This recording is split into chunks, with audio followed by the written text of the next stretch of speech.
मध्य प्रदेश में 27% ओबीसी आरक्षण को लेकर कल सुप्रीम कोर्ट में सुनवाई होनी है। ओबीसी आरक्षण के सभी मामले अंतिम सुनवाई के लिए लिस्टेड किए गए। एमपी सरकार की बहस के लिए कई बार समय लिया है। एमपी सरकार ने हाईकोर्ट से सुप्रीम कोर्ट में याचिका ट्रांसफर कराई है। जस्टिस नरसिम्हा और जस्टिस आलोक आराधे की खंडपीठ में सुनवाई होगी। सुप्रीम कोर्ट हाल ही में कह चुकी है कि राज्य के कानून की संवैधानिकता का अनुच्छेद 226 के तहत परीक्षण करने का सर्वप्रथम हाईकोर्ट को अधिकार है।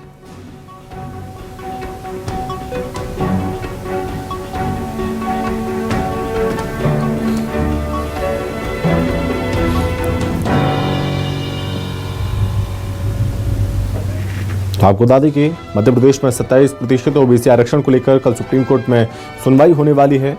ओबीसी आरक्षण के सभी मामले अंतिम सुनवाई के लिए लिस्टेड किए गए। एमपी सरकार ने बहस के लिए कई बार समय लिया।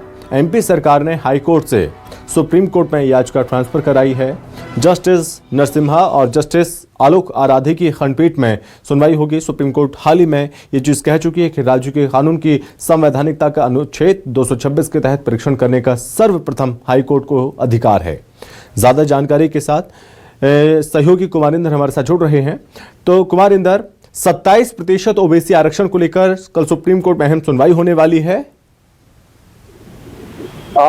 देखिए, कल जितनी भी याचिकाएं लगी थी उन सारी याचिकाओं को एक साथ क्लब करके जो है कल की सुनवाई के लिए और ये कह सकते हैं कि अंतिम सुनवाई के लिए सुप्रीम कोर्ट में लगाया गया है, जिसमें सरकार को भी जवाब देना है और जितने भी याचिका करता है उनकी ओर से जवाब फाइल हासिल कर भी दिया है। इससे पहले सुनवाई में कई बार सुप्रीम कोर्ट में जब सुनवाई की पारी आई तो मध्य प्रदेश सरकार की ओर से बहुत सारी चीजें टाइम मांगा गया। कभी कोई रीजन बताया गया, कभी सॉलिसिटर जनरल नहीं है, कभी जवाब नहीं है। इस तरह से कई बार चीजें करके जो है टाइम मांगा गया और डेट बढ़ती गई और यही नतीजा है कि कल फाइनल सुनवाई के लिए सुप्रीम कोर्ट ने इसको रखा है। पिछली बार भी कई बार मरतबा कह चुका है सुप्रीम कोर्ट की इसमें आप सुनवाई के लिए आखिर जवाब क्यों नहीं प्रस्तुत कर रहा, सरकार से इसमें नोटिफिकेशन जारी करने के लिए कहा था। तो कल फाइनल सुनवाई है।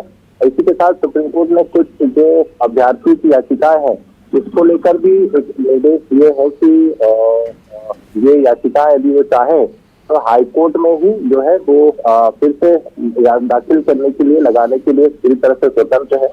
आपको बता दें कि इससे पहले जब म्युनिसिपल इलेक्शन हुए थे, लोकल बॉडी इलेक्शन हुए थे, उस समय भी ओबीसी आरक्षण का मुद्दा उठा था।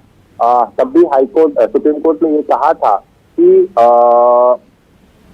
आरक्षण के मामले में हाईकोर्ट को स्टेट के राइट ज्यादा है, हाईकोर्ट से ज्यादा नजदीक है, वहां पर ज्यादा बेहतर तरीके से सुनवाई हो सकती है। इस तरह से डिफरेंट उस समय भी किया था, लेकिन इसके बावजूद यहाँ पर सुनवाई चल रही थी और उसके बाद सरकार ने खुद ट्रांसफर याचिकाएं लगाई और ओबीसी से संबंधित जितनी भी याचिकाएं थी उनको सुप्रीम कोर्ट ट्रांसफर किया और ट्रांसफर करने के बाद भी कई बार जो है सुनवाई के लिए कई बार समय मांगा गया और कई दिक्कतें उसमें बताई गई और यही वजह है कि अब तक सुनवाई उसमें नहीं हो पाई। अब कल फाइनल सुनवाई है। अब कल देखना है कि सुप्रीम कोर्ट का इस पर क्या रुख रहता है। सुप्रीम कोर्ट के इस पर कोई अंतिम फैसला लेता है या फिर सभी याचिकाओं को, जैसे कि उसने कहा है कि कुछ याचिकाएं चाहे तो ट्रांसफर कर सकते हैं, या सभी याचिकाओं को मध्य प्रदेश हाईकोर्ट ट्रांसफर करेगा। कल का सुनवाई प्रायोरिटी पे इसके केस को रखा गया है। कल की सुनवाई बेहद अहम है। सुप्रीम कोर्ट मध्य प्रदेश की आधी आबादी यानी 50% ओबीसी आरक्षण के मामले में जो है कल एक बड़ा निर्णायक मोड़ उम्मीद है कि कल आ सकता है।